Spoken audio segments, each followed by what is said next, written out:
Muy buenas noches, tengan todos ustedes, sean muy bienvenidos en esta hora de la noche de hoy lunes 12 de abril del año 2021. Este espacio se llama Escuela Bíblica en Casa, estudio sistemático del primer libro de la Biblia, el libro del Génesis. Génesis capítulo 3, estamos redondeando por ese espacio. Así que, ¿qué tal si oramos al Señor y nos ponemos en su presencia para que nos guíe, nos dirija, nos enseñe en esta hora de la noche? Padre, te damos gracias en esta hora, te bendecimos y te glorificamos por darnos el privilegio de culminar este primer día de esta semana, Señor, donde nos has permitido, Señor, cumplir con nuestras responsabilidades. Nos has permitido, Señor, realizar cada una de nuestras metas, sueños, planes, proyectos que teníamos para este día. Ahora, Señor, al llegar a casa y conectarnos a través de estos medios, Señor, queremos tomar un tiempo, Señor, para descansar en ti, bendito Señor, después de una ardua labor, después de un día, Señor, tal vez, Padre amado, no tan fácil para algunos.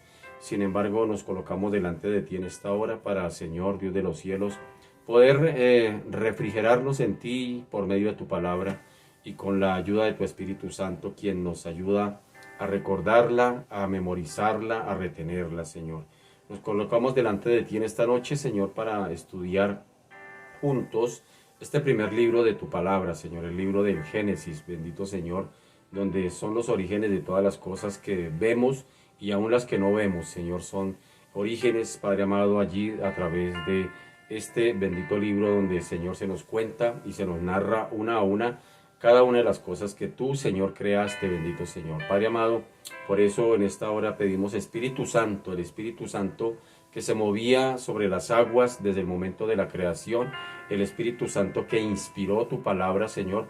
Hoy te pedimos, Espíritu Santo, que ese mismo Espíritu que estuvo presente en la creación, que estuvo presente en la inspiración de la palabra del Señor, hoy te pedimos que nos ayudes a entenderla, que nos ayudes a comprenderla, que nos ayudes a memorizarla, que nos ayudes a retenerla, que nos ayudes a vivirla. Gracias, Espíritu Santo, porque eres tú nuestro gran Maestro, Señor Dios de la gloria. Te bendecimos y te damos a ti la gloria, Padre. Bendice cada una de las personas, Señor, se han conectado en esta hora. Bendito Señor, Padre amado, que han apartado unos minutos para, bendito Señor, venir a reflexionar juntos acerca de tu palabra, Señor. Te bendecimos y te damos a ti la gloria en el nombre de Jesús. Amén y amén. Muy bien, mis amados, muy buenas noches tengan todos ustedes una vez más. Hoy es lunes 12 de abril del año 2021. Espacio titulado Escuela Bíblica en Casa. Recuerde que esta es una escuela bíblica en casa donde estamos estudiando. En este caso, muy sistemáticamente, uno de los libros de la Biblia, el primer libro de la Biblia que encontramos en nuestras Biblias, y es nada más y nada menos que el Génesis. Se le conoce como el Bereshit en hebreo, que significa comienzo o inicio de todas las cosas. Aquí en el Génesis encontramos el inicio de tanto las cosas buenas aún como las cosas malas. Y precisamente hablando de las cosas no tan buenas, estamos en el capítulo 3. En el capítulo 3 donde se da inicio también, origen prácticamente a la desobediencia del hombre, inicio a la rebeldía del hombre, inicio, origen al pecado del hombre, pero también inicio a los juicios de Dios sobre el hombre y sobre la gestora de todas estas situaciones de pecado, como es la misma serpiente antigua o el mismo Satanás. Recordemos desde el versículo 14 del capítulo 3 del Génesis una maldición o un juicio, más bien un juicio que Dios profirió sobre la serpiente, quien hizo que Eva pecase. Miremoslo allí en el Génesis capítulo 3, versículo 14 y versículo 15. Dice la bendita palabra del Señor de la siguiente manera.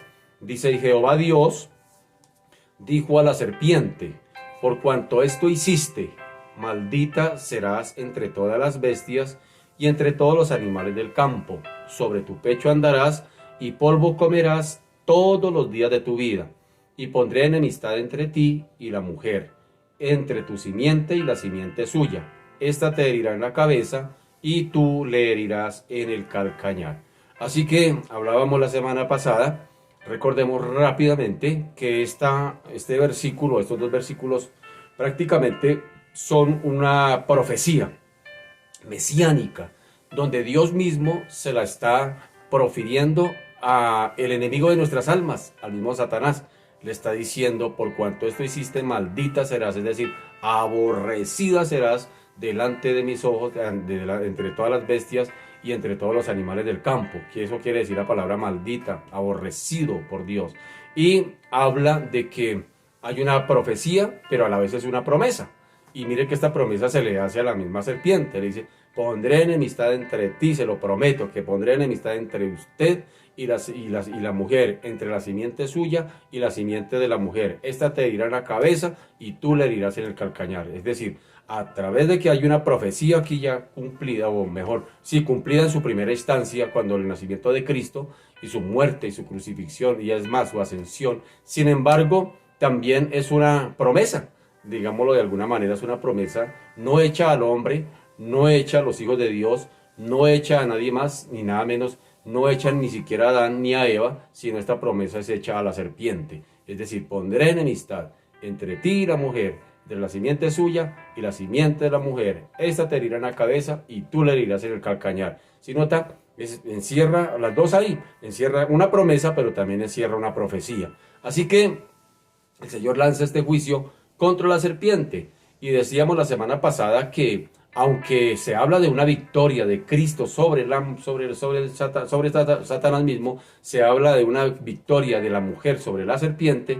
Inclusive esa victoria tiene mucha tela que cortar, es decir, desde antes de la creación hasta nuestros días, es una batalla abierta, es una guerra abierta entre el bien y el mal, entre Satanás y Dios mismo, y entre los hijos de Dios que somos usted y yo, que hemos decidido seguir a Cristo. Hay una guerra abierta, así que es una ardua batalla en la cual todavía no se ha dado la victoria final, todavía no se ha dado. Esa victoria final será cuando Satanás definitivamente sea arrojado al lago de fuego, allá con sus otros compadres, y de una vez por todas, ya para no salir más allí a hostigar a los seres humanos. Así que mientras tanto, tenemos una promesa de una victoria, pero tenemos también una demanda de una guerra. Es decir, no podremos desconocer que estamos en una guerra espiritual entre el bien y el mal. Por eso, como diría el apóstol Pablo: miserable de mí que soy vendido al pecado, porque hacer el bien que quiero no puedo, sino que termino haciendo el mal que no quiero.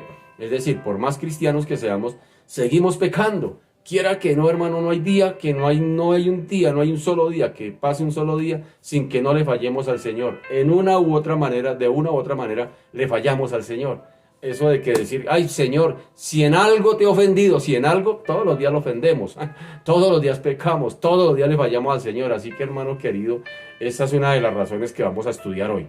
Eso lo vamos a estudiar en esta mañana, en esta tarde, en esta noche, acerca de esa situación, de esa condición de la raza caída del hombre y su reacción frente a un Dios santo.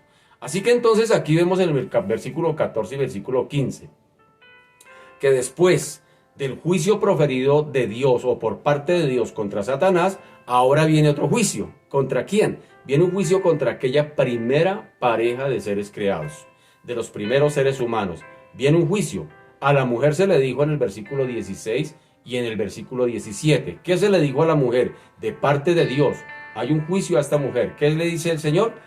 Multiplicaré en gran manera los dolores en tus preñeces, con dolor darás a luz los hijos, y tu deseo será para tu marido, y él se enseñoreará de ti. Qué tremendo esto. Así que este es el juicio sobre la mujer.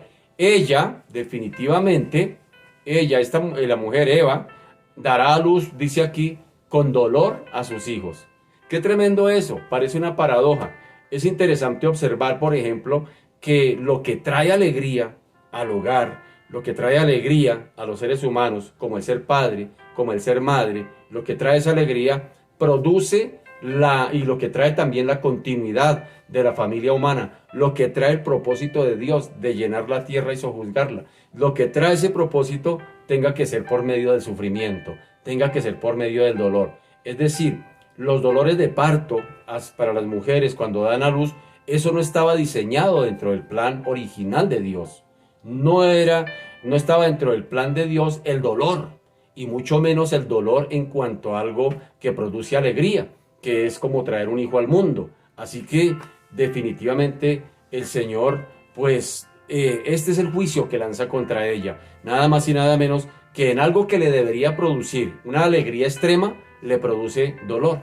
Antes de que produzca esa alegría, tiene que pasar por el dolor. ¿Eso se lo buscó? ¿Ese era el plan de Dios? No. ¿Era el propósito de Dios en su plan original? Tampoco. Sencillamente, el ser humano, él mismo, se ha buscado esa situación en cuanto a las cosas, no solamente aquí en cuanto a los hijos, sino, usted no sé, yo no sé si usted haya notado, pero por lo general, inclusive hay una canción por ahí de una orquesta que se llamó Los Hermanos Lebrón. Los hermanos Lebrón decían que por cada 100 que por cada risa hay 100 lágrimas. Es decir, por un momentico de felicidad en el ser humano, por un momentico de alegría en el ser humano, son más las penurias, son más los sufrimientos, son más las luchas, son más las dificultades, son más las tristezas del ser humano que las mismas alegrías. Y detrás de cada alegría vienen muchas tristezas. Es decir, cada logro que tenga el ser humano, detrás de eso hay sufrimiento, detrás de eso hay dolor. Así que en este caso, pues Dios lo especifica a la mujer en cuanto a algo que es lo máximo para una mujer, que es tener hijos. Entonces mire que el Señor le está diciendo a Eva, lo que debería producirte una felicidad máxima, ahora desafortunadamente por tu desobediencia te va a producir dolor. ¡Qué tremendo! Y como dijeron los hermanos Lebrón, por cada risa hay 100 lágrimas. Y es una gran verdad. El mundo está más hecho de penurias, de sufrimientos, de dolor, de lágrimas, que de risas y de alegrías. Uno podría decir, el mundo está hecho de alegrías, pero es una verdad muy, muy, muy distante de la realidad. Porque realmente el mundo está sufriendo. Los seres humanos sufrimos. Todos los seres humanos. El mismo Señor lo dijo en Juan, dijo, en el mundo tendréis aflicciones, pero confiad. Ese salmo bonito, el Salmo 23, dice que el Señor es nuestro pastor y que nos pastoreará y nos hará descansar, dándonos a entender que hay cansancio. Antes del descanso tiene que haber cansancio, tiene que haber fatiga, tiene que haber dolor, tiene que haber lucha. Para poder disfrutar de su salario, tiene que haber pasado por sufrimiento, es decir, y el trabajo inclusive se volvió una carga. Y dijo otro cantante por allá que decía que el trabajo lo hizo Dios como castigo. Sin embargo, entonces mire cómo el ser humano está inmerso en el dolor, en el sufrimiento. Pero este no era el plan, hago la claridad. Este no era el plan original de Dios, hay que tenerlo claro. No estaba dentro de los planes de Dios ni el sufrimiento, ni el dolor, ni la enfermedad, ni aún la misma muerte. Así que el Señor le profiere este juicio a la mujer. Le dice que con dolor, le dice multiplicaré. Y mire la expresión, multiplicaré en gran manera los dolores en tus preñeces, y con dolor darás a luz tus hijos, y tu deseo será para tu marido, y él se enseñoreará de ti. Cuando luego no lo había hecho como la ayuda idónea. Luego uno ha dicho que no era bueno que el hombre estuviera solo y que había hecho una mujer para ponerla como complemento a su marido. Y ahora, ¿por qué dice que el marido se tendrá que enseñorear de ella? Y nos damos cuenta, por ejemplo, como en tantas culturas el machismo, de tantas situaciones hacia la mujer. Entonces, mire qué tremendo que esto es una maldición realmente, porque sencillamente Dios lo profirió así desde el momento, o mejor, la mujer o el ser humano lo eligió así. El ser humano lo eligió así, por voluntad propia, por el espaldarazo que le dio al Señor, por haberle dado la espalda al Señor. Ahora la mujer sufre, pero al hombre también se le dijo. ¿Qué le dijo al hombre?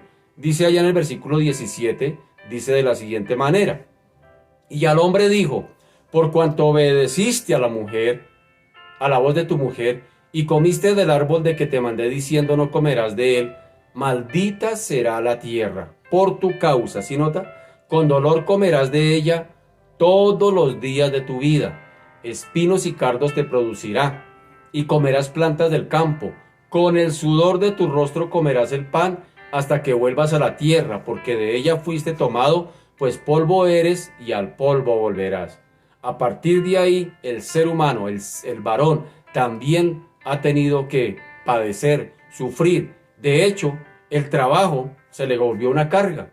La mayoría de los seres humanos sencillamente no disfrutan el trabajar. Trabajan, van y cumplen con una labor. La mayoría de los seres humanos no están haciendo lo que les gustaría hacer. Les tocó trabajar.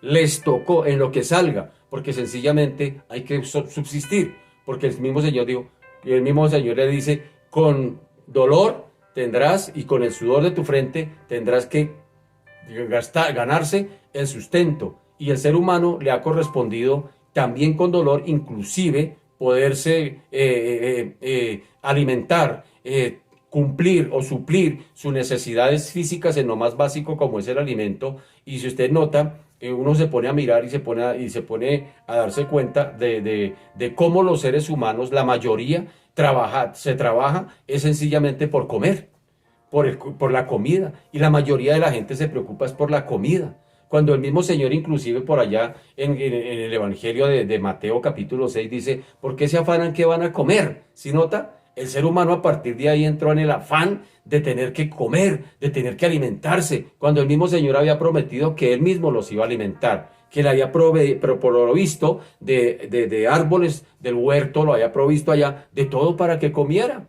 Y que tendría que labrarlo, por supuesto, sí, Adán. Tendría que labrar y administrar. Pero ¿saben cuál era la diferencia? Que el trabajo para Adán no sería una carga. El trabajo para Adán era un deleite.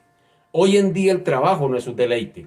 Hoy en día a la gente le toca trabajar. Le toca trabajar. No es porque disfrute trabajar. Son muy poquitos, muy contaditas las personas que digan yo disfruto lo que hago. Yo me gozo con lo que hago. Muy poquitos, muy contados son las personas que disfruten lo que hacen, lo que les tocó hacer en la vida. La mayoría de gente trabaja porque le tocó. Y le tocó meterse en lo que prácticamente no le gusta, porque hay que llevar el sustento para la casa y toca llevarlo. Entonces mire qué tremendo cómo la desobediencia del hombre ha distorsionado todo el plan y todo el propósito que Dios había establecido desde el principio. No era así en el principio, como Jesús le dijo a los discípulos. No estaba así establecido. El mismo hombre, prácticamente podríamos decir, Dios diseñó un plan de vida para el ser humano. Un plan de vida, un plan de bendición para el ser humano, pero el hombre decidió por voluntad propia coger ese plan de vida que Dios le había entregado, volverlo añicos, sencillamente botarlo a la basura, y el mismo ser humano se creó su propio plan de muerte. ¡Qué tremendo! El ser humano. Y ahora lo más tremendo a los días de hoy es que el ser humano le echa la culpa a Dios de su situación. Es que Dios, ¿dónde está? Si Dios existiera, entonces ¿por qué permite todo este sufrimiento? No, Dios no estaba dentro del plan original de parte de Dios para que el ser humano sufriera. El juicio sobre el hombre comienza con la tierra. Dice, por cuanto obedeciste a la voz de tu mujer y comiste del árbol que te mandé diciendo no comerás de él, maldita será la tierra. ¿Sí nota? El juicio comienza con la tierra, que hasta ese momento había sido, oiga bien, hasta ese momento la tierra había sido para el hombre una fuente de bienestar, pero ahora se le convirtió en maldición.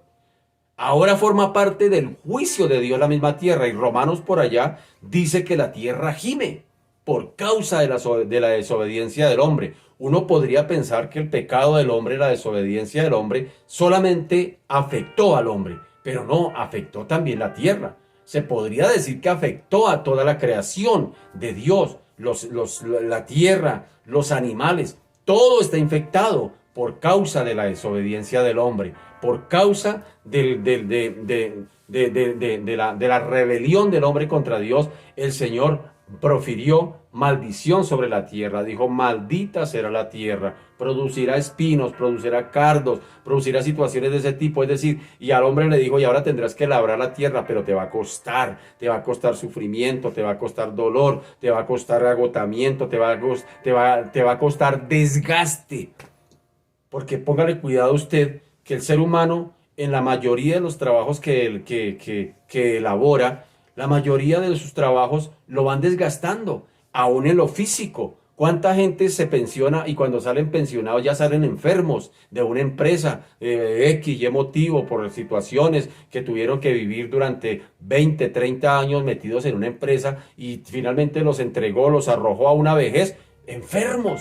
Y ese no era el trabajo, ese no era el propósito de Dios. No era el propósito de Dios. Aquí no hay que culpar a nadie, ni al gobierno, no hay que culpar a las instituciones, hay que culparse el mismo hombre. El mismo hombre, desde el mismo momento del huerto, es donde el mismo hombre no ha querido ser responsable de sus propios actos. Siempre ha querido buscar un culpable. Entonces, ¿dónde estás, Adán? Esa mujer que usted me dio por compañera me hizo comer. Eva, ¿qué pasó, Eva? Esa serpiente que tú hiciste me engañó. Y siempre el ser humano está tratando de buscar culpables. El ser humano no ha querido asumir su responsabilidad delante de Dios de haber errado en el blanco, de haberle fallado a Dios, de haberle dado la espalda a Dios. El ser humano siempre quiere buscar un culpable para querer de alguna manera justificar su desobediencia. ¡Qué tremendo es el ser humano! ¡Qué tremendo! ¡Qué tremendo! Y sin embargo, el ser humano le echa la culpa, si no es al ser humano, entonces le echa la culpa al destino.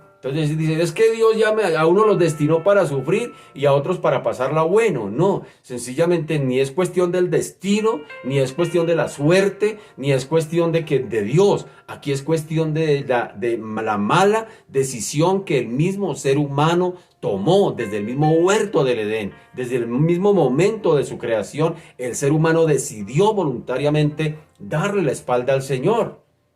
Entonces, ¿a quién vamos a culpar? Aquí no hay ningún culpable. Somos nosotros mismos quienes ahora tenemos lo que tenemos. Hemos sembrado y hemos cosechado. Entonces, ¿a quién le vamos a culpar? ¿A quién lo vamos a culpar? ¿Sí nota? Así que ese juicio del Señor comenzó con la tierra. Esa tierra que había sido diseñada para el hombre, porque primero Dios diseñó todo el ambiente para el hombre. Y dice la escritura, y vio Dios que era bueno, y vio Dios que era bueno. Tercer día, y vio Dios que era bueno. El ambiente para el ser humano era bueno.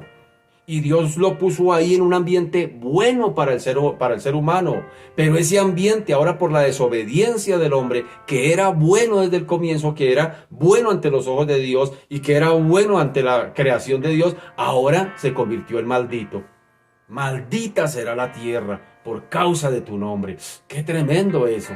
¿A quién le echamos la culpa? ¿A quién? ¿A quién estamos echando la culpa de las catástrofes que suceden en nuestra tierra? Al mismo ser humano, por la codicia del ser humano, del corazón del ser humano, están terminando con nuestras selvas, están terminando con la flora, con la fauna, con la biodiversidad. El mismo ser humano, por la codicia. Jeremías dijo que el problema estaba en el corazón del ser humano. Digo, malo es el corazón del ser humano. El corazón del hombre es malo y perverso. Perverso es un nivel mayor que malo. ¡Qué tremendo! ¡Qué tremendo eso! Así que el ser humano hoy tiene el mundo que tiene. Como seres humanos, hoy tenemos el mundo que tenemos y como lo tenemos. Aquí no hay que culpar a nadie. Somos culpables, nosotros mismos nos hemos forjado este destino. Hemos sido los dueños de nuestras decisiones porque Dios nos hizo libres moralmente y espiritualmente. Y nosotros mismos moralmente nos hemos descarriado. Le hemos dado la espalda a Dios y hemos creado nuestros propios planes, nuestros propios anhelos, pensando que nosotros podemos vivir sin Dios. Y mire el mundo que tenemos, mire a dónde lo llevamos. Mire esa desfasada tan tremenda después de tantos años, tantos siglos de la creación, cómo está la creación del Señor. Dios no creó esto Dios no creó esto con la termodinámica, es decir, que toda materia tiende a desaparecer. No. Dios creó todas las cosas y vio que eran buenas y las creó para que sencillamente el hombre las pudiera disfrutar. Se las entregó al hombre en sus manos. Le dijo, tome, señoré. Dios le entregó al ser humano una tierra bien formada, que era buena, una creación bien formada, que era buena, pero el ser humano se alocó con lo que Dios le entregó y definitivamente lo distorsionó y lo ha destruido hasta el día de hoy. Y ahora está buscando culpables. Buscando a ver a quién le echo la culpa de mi desacierto. ¡Qué tremendo! ¡Qué tremendo es el ser humano! ¡Qué orgullo tan tremendo que hay en el ser humano! Así que el ser humano ahora, en lugar de disfrutar de la creación que Dios le había dado, ahora esa creación se volvió en contra del ser humano. ¡Qué tremendo! Así que, más allá de estos juicios diferentes para el hombre y para la mujer, Dios le anuncia al hombre, óigame bien, Dios le anuncia al hombre y por extensión a partir de Adán a todo el género humano, a toda la raza humana, que le sobrevendrá la muerte. Dios le había dicho a Adán, no coma de ese árbol, el día que coma de ese árbol van a morir. Y la mentira más grande que Satanás le metió a la mujer fue con que Dios les ha dicho que no van a morir, no morirán. Así que Dios le anuncia al hombre que iría a morir. Por un hombre entró el pecado al mundo y por el pecado la muerte. Así que la muerte fue traspasada a todos los hombres por cuanto todos pecaron. ¿Sí nota? Así que fue traspasada la muerte por la desobediencia del ser humano. Le dijo el Señor que le sobrevendría la muerte. Ya se lo había advertido. Oiga, aquí hay algo muy claro y es que el Señor nunca lanza un juicio sobre el ser humano sin antes advertirle. Le había advertido, no coma de ese árbol porque el día que coman de ese árbol van a morir. Morirás. Ya hay una advertencia, ¿sí nota? Ahora, por la desobediencia del ser humano, lo mínimo que le espera al ser humano, pues es el juicio. El juicio a esa desobediencia, porque estamos frente a un Dios justo que demanda que su justicia sea suplida y que la desobediencia a esas leyes morales que Dios estableció sean castigadas. Dios no puede pasar por alto la injusticia de los seres humanos. No puede. Si Dios pasara por alto el pecado del ser humano, sería un Dios alcahuete, un Dios permisivo. Dios es tan justo como tan santo y no tolera la desobediencia del ser humano. Alguien dijo por ahí, no, Dios es tan bueno, tan bueno, tan bueno, que Él no va a mandar a nadie para el infierno. No, Él no manda a nadie para el infierno. A todos nos va a mandar para el cielo. Sí, cómo no, monito. Perdóneme la expresión. No, Señor, Dios es justo, Dios es santo. Y Dios no permitió y no permitirá y no permite que el ser humano se salga con la suya. No lo permitirá. Querrámoslo escuchar o no, Dios impartirá sus juicios. Y vemos cómo Dios está impartiendo aquí sus juicios sobre Satanás, ahora lo está impartiendo sobre la mujer y ahora lo está impartiendo sobre el hombre. Y le está diciendo, sencillamente, le está diciendo que por su desobediencia y por extensión a todas las a todos los géneros, a todo el género humano, a toda la raza humana, ahora le sobrevendría la muerte. ¿Qué es la muerte? La muerte viene de la palabra griega thanatos, que significa separación. Y en un sentido físico, ese thanatos significa que es la separación que se produce en una persona. En el caso físico, es la separación que se produce en una persona del espíritu, el alma y el cuerpo. Recuerden que somos tripartitos, alma, cuerpo y espíritu, y el centro del ser que está conformado por esas tres áreas. Es decir, alguien dijo algo como esto, poéticamente alguien dijo que somos espíritu, no Espíritu Santo, sino que tenemos hálito de vida. Somos espíritu, tenemos un alma y vivimos dentro de un cuerpo. Me parece bonita esa aseveración y es muy cierta. Somos espíritu, es decir, tenemos vida, tenemos un alma, somos espíritu, tenemos un alma y vivimos dentro de un cuerpo. Es decir, usted no puede ir a ningún lado sin su cuerpo. Por donde vaya van los tres. Así que thanatos pues significa en el ámbito espiritual separación del alma, del espíritu y del cuerpo. Hay una separación allí. Es la separación que se produce de esos tres. Eclesiastés nos lo dice por allá en el capítulo 12. Eclesiastés 12 dice: y el polvo vuelva a la tierra como era, y el espíritu vuelva a Dios que lo dio. ¿Así nota? Así que al final el hombre deberá presentarse delante de Dios, sea salvo o sea perdido, como sea, pero el hombre tendrá que comparecer ante el Señor. Algún día tendremos que comparecer. De esto no hay escapatoria, de esto no escapará ningún ser humano, ni un mortal. Cuando estábamos estudiando Apocalipsis, en Apocalipsis dice que el mar entregó sus muertos para que se presentaran ante el gran trono blanco. ¿Qué tipifica esto, que el mar haya entregado sus muertos? Pues que el mar se ha tragado mucha gente. Aparentemente están desaparecidos. Gente que no se encontró jamás en la historia de la humanidad. Pero créame que aunque para los seres humanos están desaparecidos, Dios sí sabe dónde están todos esos muerticos. Y de allá los va a sacar el Señor para pararlos frente al gran trono blanco y lanzar un juicio. Así que el ser humano, el hombre, deberá presentarse ante Dios ante un Dios justo, ante un Dios santo, bien sea salvado o bien sea perdido, pero tendrá que presentarse ante un Dios santo a rendir cuentas. No hay escapatoria ante eso. Su creación, el ser humano tendrá que presentarse delante de Dios. Pero Adán, vemos acá que aunque desobedeció, aunque pasó por alto las normas morales de Dios, las leyes morales, perdón, de Dios, aunque las pasó por alto, pensaríamos que se salió con la suya, porque Adán finalmente no murió. Por lo menos físicamente no murió. No murió al haber comido del fruto o del árbol que el Señor le había dicho no comiera. Cuando murió Adán físicamente, se cree que por allá después de 900 años, dice la Biblia. Es decir, vivió 900 años y murió, pero murió espiritualmente. Óigame bien, Adán, tanatos, espiritualmente, tanatos, físicamente, separado del cuerpo, el alma y el espíritu, esa muerte física no la vivió sino hasta los 900 años. Pero espiritualmente, óigame bien, espiritualmente, tanatos, separado de Dios, inmediatamente, tan pronto le dio la espalda a Dios y se rebeló contra Dios. ¿Sí nota? Físicamente no murió, 900 años aproximadamente, pero espiritualmente quedó separado, tanatos de Dios, desde el mismo instante en que le falló a Dios. ¡Qué tremendo! Así que él murió, murió espiritualmente en el momento que lo desobedeció, que es decir, quedó separado, quedó tanatos de Dios. Y Efesios 2:1 nos dice el apóstol Pablo, escribiéndole a la iglesia de Éfeso, le dice, y él os dio vida a vosotros cuando estabais muertos, tanatos, cuando estabais muertos en vuestros delitos y pecados. Así que cuando el apóstol Pablo escribe esta carta a los Efesios, les dijo que estaban muertos. ¿Pero cómo estaban muertos? En delitos y pecados. Tanatos espiritualmente, separados de Dios. Es lo que les está queriendo decir. No quería decirles que estaban muertos físicamente, sino espiritualmente. Es decir, que estaban separados de Dios. Eso es lo que significa la muerte espiritual.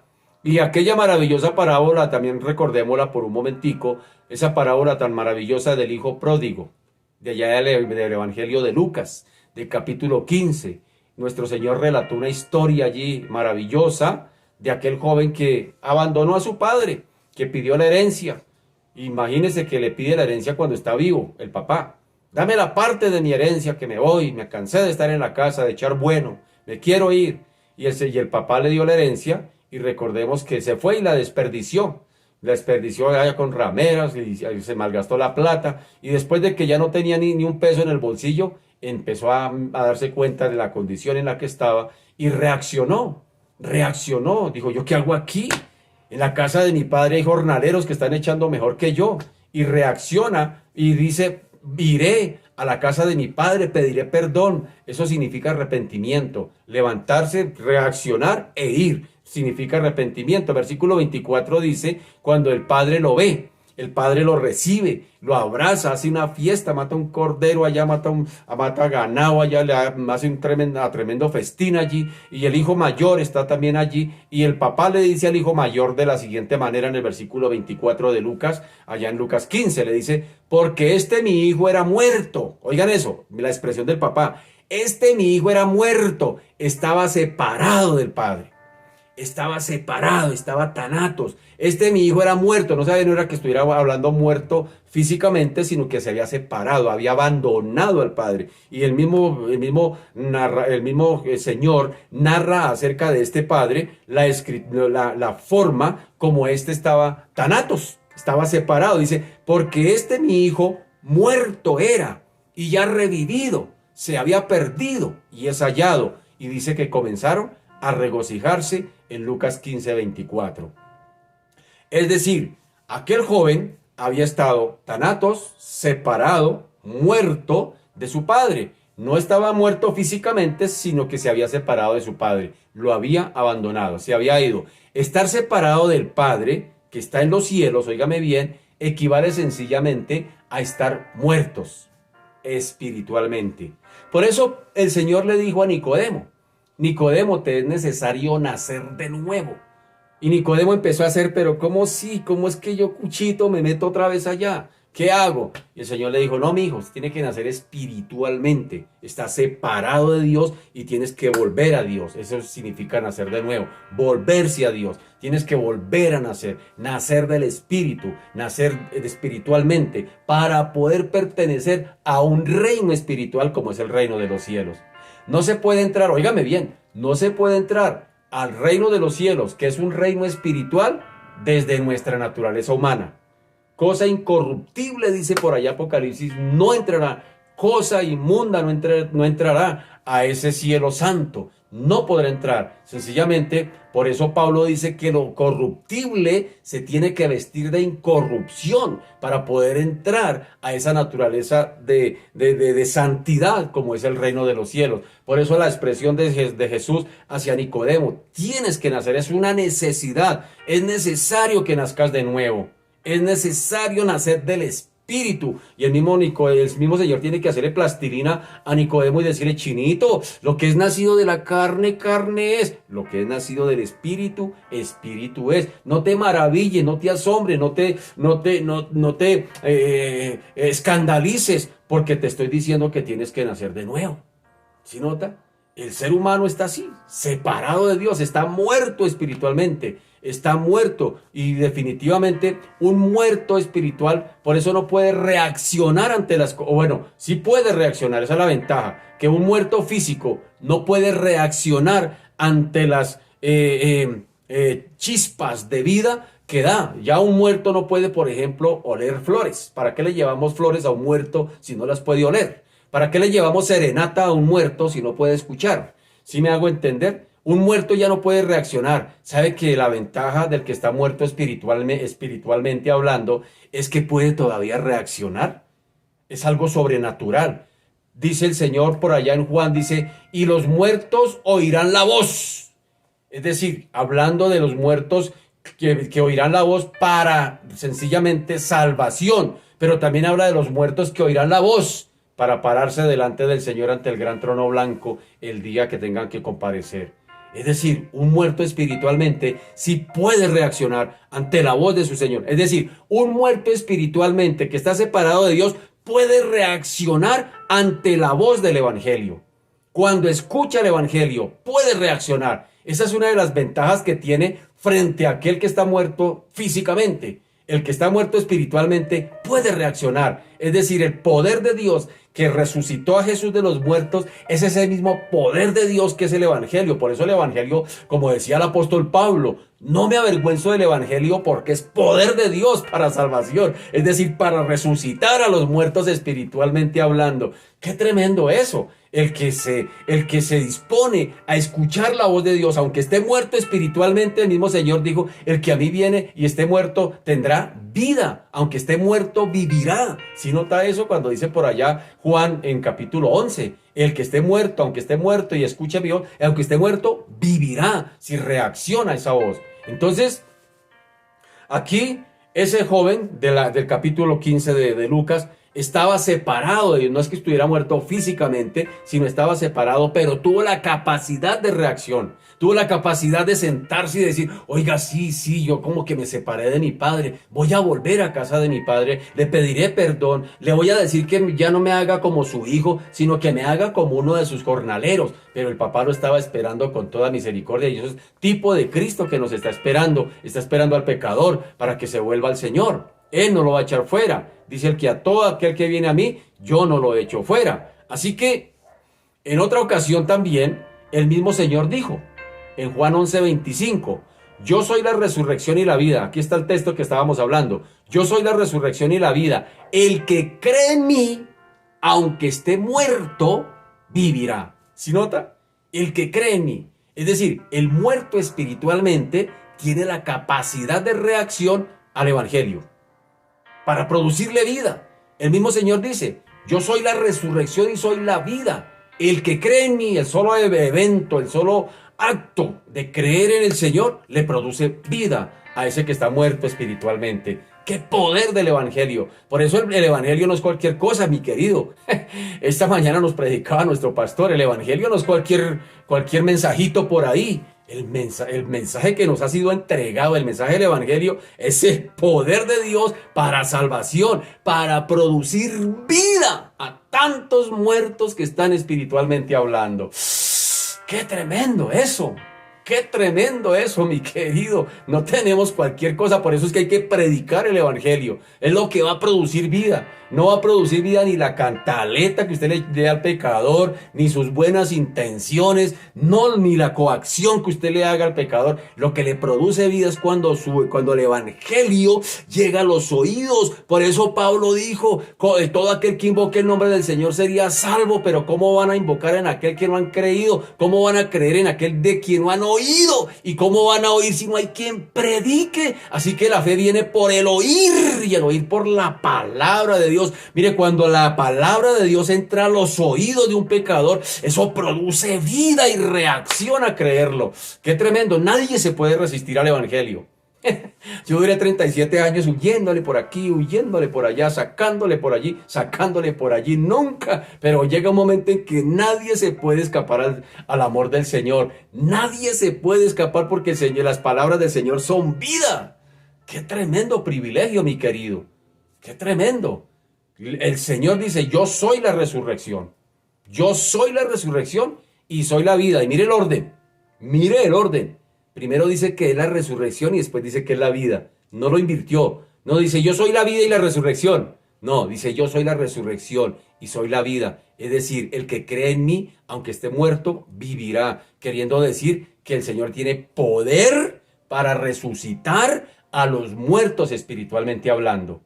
Qué tremendo eso. Así que ese término muerte significa prácticamente muerte espiritual, ya lo hemos hablado, o sea, separado de Dios. El ser humano, definitivamente, desde el momento de la misma decisión que tomó allá en el Génesis, pues el mismo ser humano murió espiritualmente, voluntariamente, en el momento en que decidió voluntariamente, valga la redundancia, desobedecer a Dios.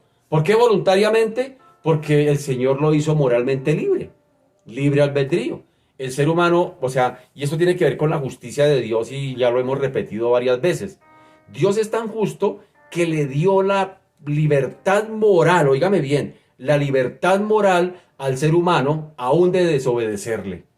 ¡Qué tremendo! ¡Qué Dios tan justo!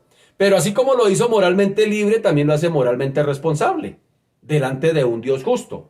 Por eso decíamos hace un momento, todos los seres humanos, así sea perdido o salvado, todos los seres humanos tendremos que comparecer ante el Señor.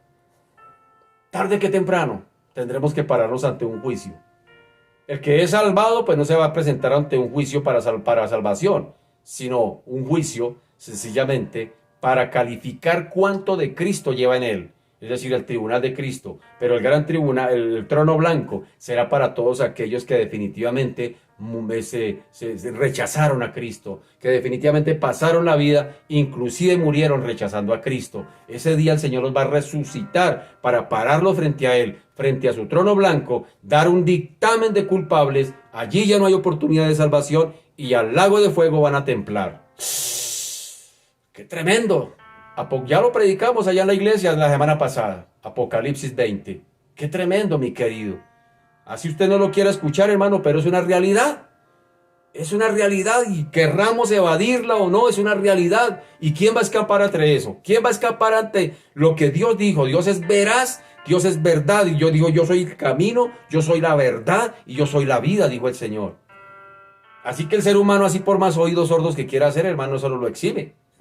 Eso no lo exime, mi querido. Así que este es el motivo, definitivamente, por el cual el hombre se alejó de Dios y procuró ahora cubrirse con las hojas de higuera. El mismo ser humano, a partir de, óigame bien, a partir de aquí comienza ahora, la historia cambia.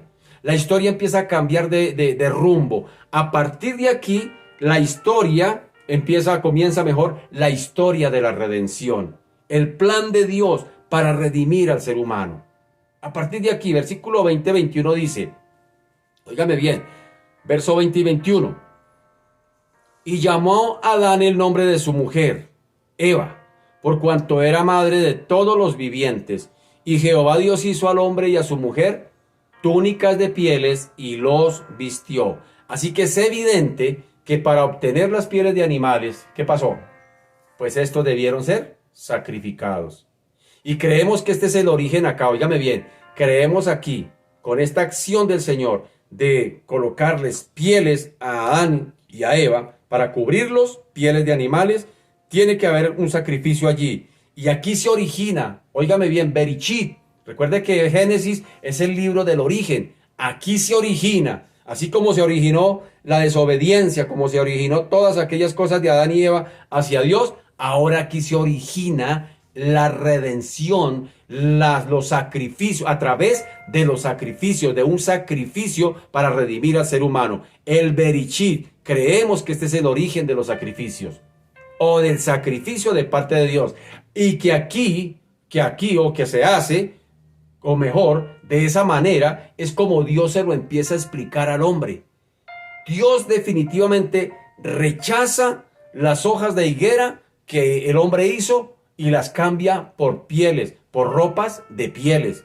El mismo hombre quiso buscar la forma de cubrirse su vergüenza, pero Dios dijo: no, Señor, usted no podrá jamás presentarse delante de un Dios justo desde sus propias obras. Yo mismo me voy a proveer de sacrificio para satisfacer lo que la justicia o el carácter de un Dios justo demanda. ¿Sí me hago entender?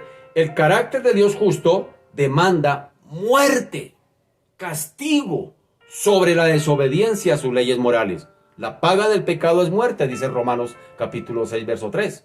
La paga del pecado es muerte. Y aquí está hablando del castigo definitivo, la separación definitiva del hombre con Dios.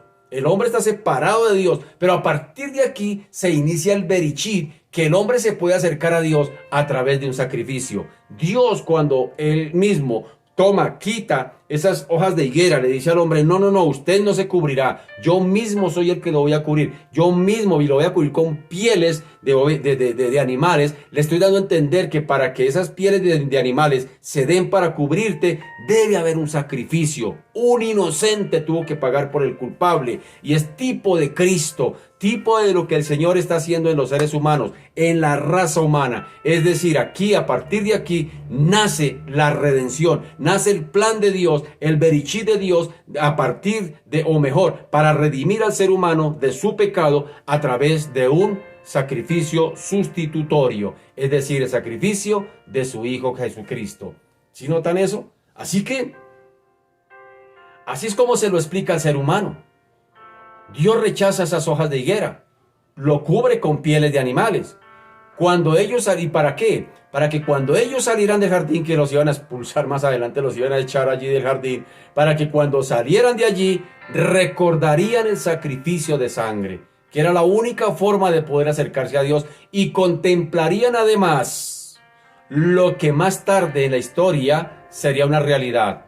Más adelante, cuando transcurren los siglos, ahora a Moisés se le dice que haga un tabernáculo. Era el santuario transportable, es decir, era desarmable y se podía transportar. Y que siempre acompañaría a los israelitas durante su travesía por el desierto hasta la tierra prometida. Dios le había ordenado a Moisés que colocara en el interior del santuario y sobre el propiciatorio o tapa del arca que estaba en el lugar santísimo, que colocara 2 querubines allí cubriéndole, con sus rostros vueltos hacia abajo y sus alas desplegadas, cubriendo el lugar donde se encontraría la sangre derramada del sacrificio. Este sacrificio era el único medio para llegar a Dios, y por eso era que los israelitas tenían que hacer sacrificios de corderos, y el sacerdote derramaba esa sangre sobre ese altar allí, porque era el único medio que podría prácticamente suplir el carácter de un Dios justo, que sencillamente demanda que haya castigo sobre la desobediencia a sus leyes morales.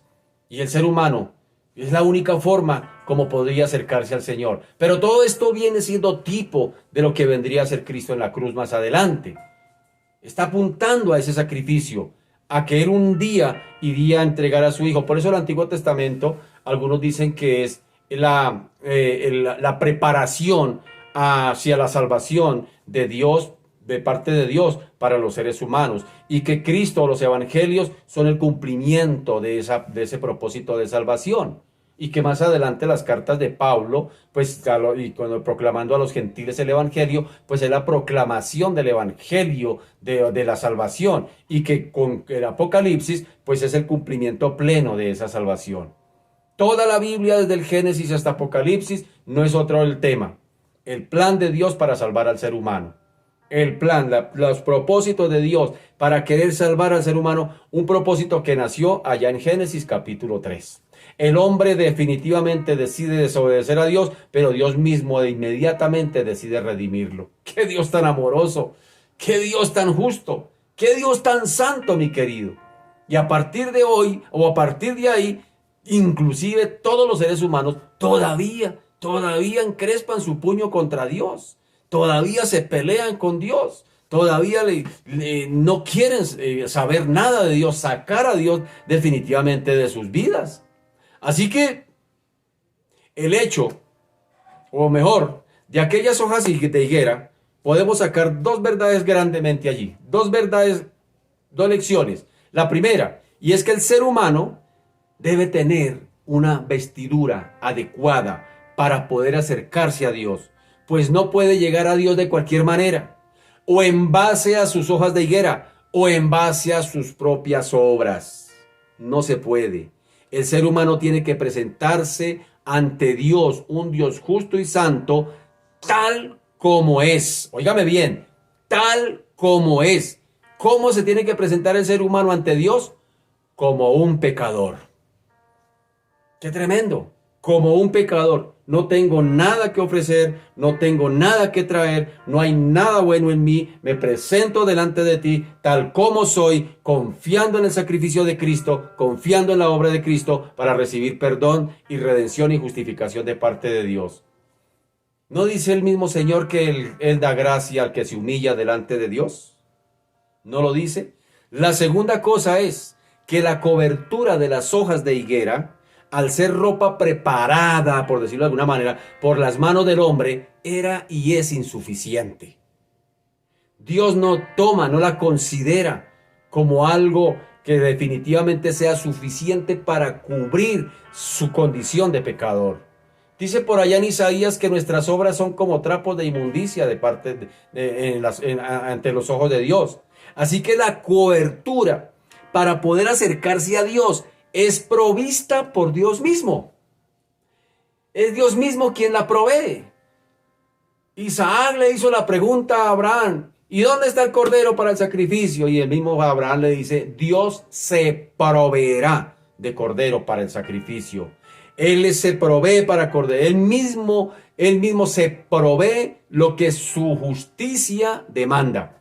Su justicia demanda muerte sobre el pecado, y su misma justicia es suplida. Él mismo se suple su justicia. El ser humano no podemos hacer nada delante de Dios. Él mismo se provee, y es únicamente por medio de la muerte de Cristo, de su Hijo Jesucristo, que podemos nosotros presentarnos delante de Dios en la condición de reconocimiento de que somos pecadores, para poder venir y reconocer definitivamente de que nosotros, por nuestras propias fuerzas, por nuestras propias buenas intenciones, no podremos ser justificados delante de un Dios justo. Ni las religiones, ni las buenas obras, ni las buenas intenciones, nada de eso me sirve para presentarme delante de Dios. Ninguna hoja de higuera que yo quiera, que el ser humano quiera presentarse para cubrirse y encubrir su pecado, es suficiente para presentarse delante de un Dios justo.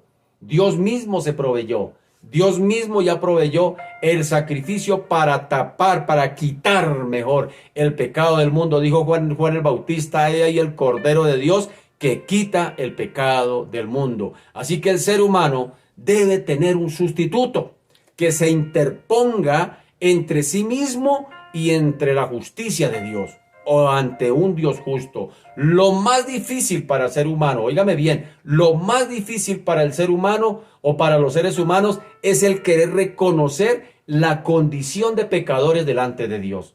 El ser humano no quiere reconocer eso, o si lo reconoce, entonces el ser humano quiere ganarse las cosas, el orgullo humano para querer hacerle favores a Dios, pretendiendo que es suficiente para presentarse delante de un Dios justo, con sus buenas obras, con sus obras, y querer decirle a Dios: Señor, aquí me presento, aquí están mis sacrificios para que pueda ser aceptado ante un Dios justo. Y tampoco es así, porque el ser humano por lo general tiene la manía de ganarse las cosas.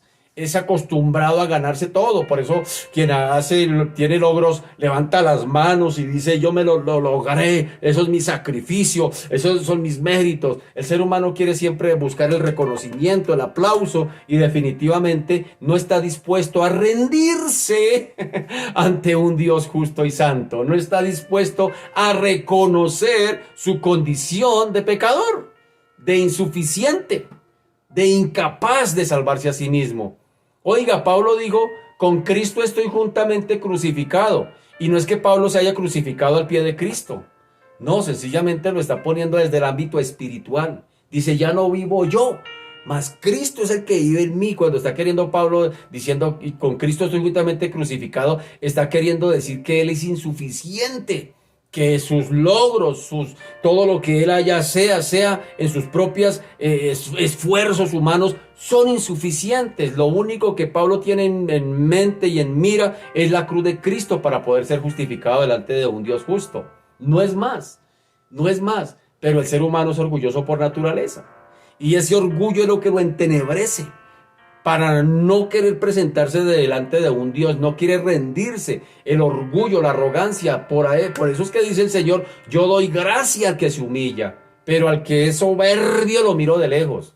Dios no la va con el orgullo espiritual, no la va con la arrogancia espiritual, con aquel que dice: yo no necesito de Dios, yo no soy tan malo, yo también puedo.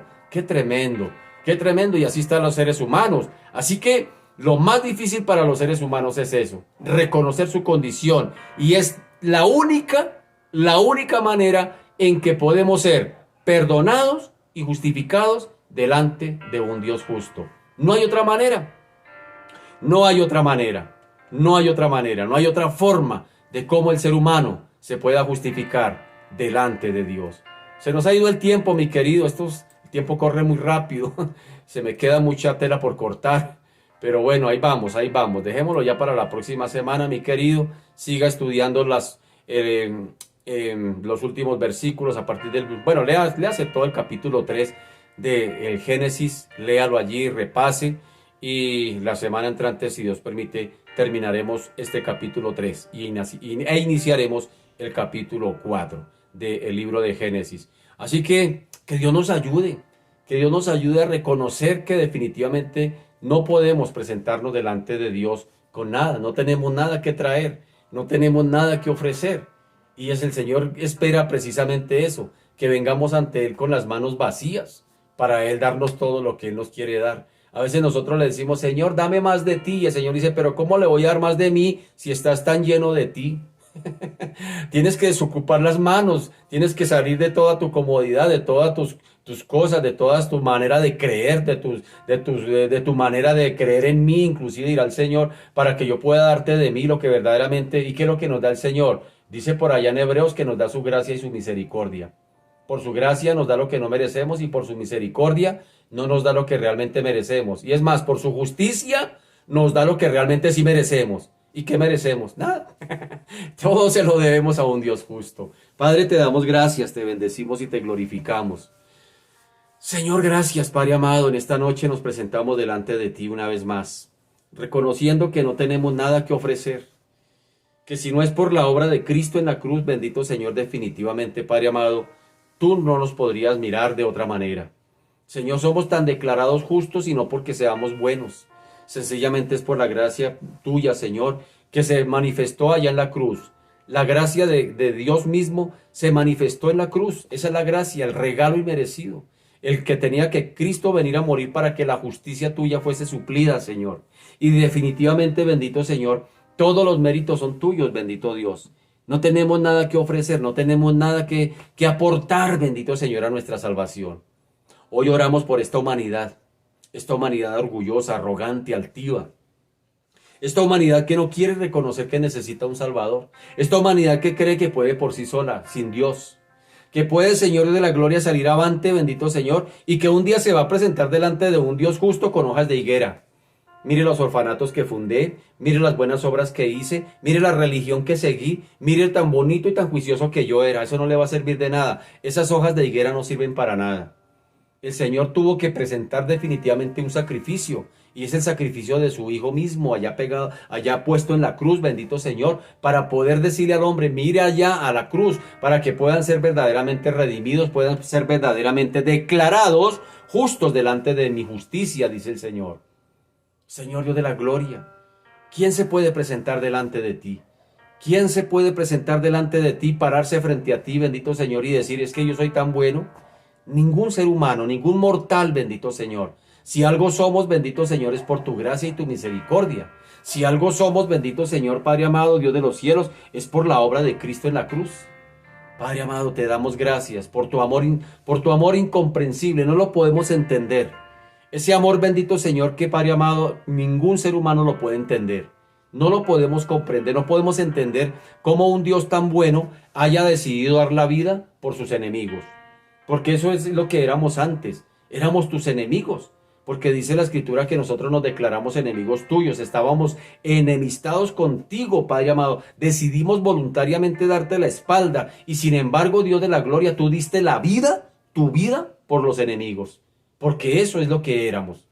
Qué tremendo, Señor Dios de la gloria. Qué tremendo, Señor Dios del cielo. ¿Cómo podríamos medir tu amor? ¿Cómo podríamos medir tu misericordia? ¿Cómo lo podremos medir? No se puede. No se puede, bendito Señor. Lo único que podemos hacer, Dios de la gloria, es reconocer que somos insuficientes, somos incapaces para acercarnos a un Dios justo, para ser justificados delante de ese Dios justo. Por eso nos acercamos delante de ti, no por nuestras obras, no por lo que somos, no por lo que tenemos ni lo que sabemos. Nos acercamos delante de ti, bendito Señor, por lo que tú eres. Eso es adoración. Nos acercamos ante ti por quien tú eres, Señor. Y tú eres el santo, el creador, bendito Señor, pero también el redentor, bendito Dios. El salvador de esta humanidad. El que, Señor, ha propiciado todas las cosas, bendito Señor, Dios de la gloria, a favor de los seres humanos. Eso se llama la gloria de Dios. A favor de los seres humanos. Padre, te damos gracias. Te bendecimos y oramos por tantos y tantas, bendito Señor, que decidieron, Señor, Padre amado, hasta el día de hoy, Señor, darte la espalda. Hoy oramos para que, Señor, traigas convicción de pecado, de justicia y de juicio a ese pecador, bendito Señor. Gracias por redimirnos, gracias por salvarnos, gracias por justificarnos, bendito Señor. Te bendecimos y te glorificamos y te damos a ti la gloria. En el nombre de Jesús. Amén y amén. Bien, mis amados, se nos ha ido el tiempo. Gracias por su fina sintonía. Así que le deseo que pasen una buena noche, que descansen. La gracia y la misericordia del Señor esté sobre ustedes, mis amados. Un abracito para todos. Muchas bendiciones. Chao.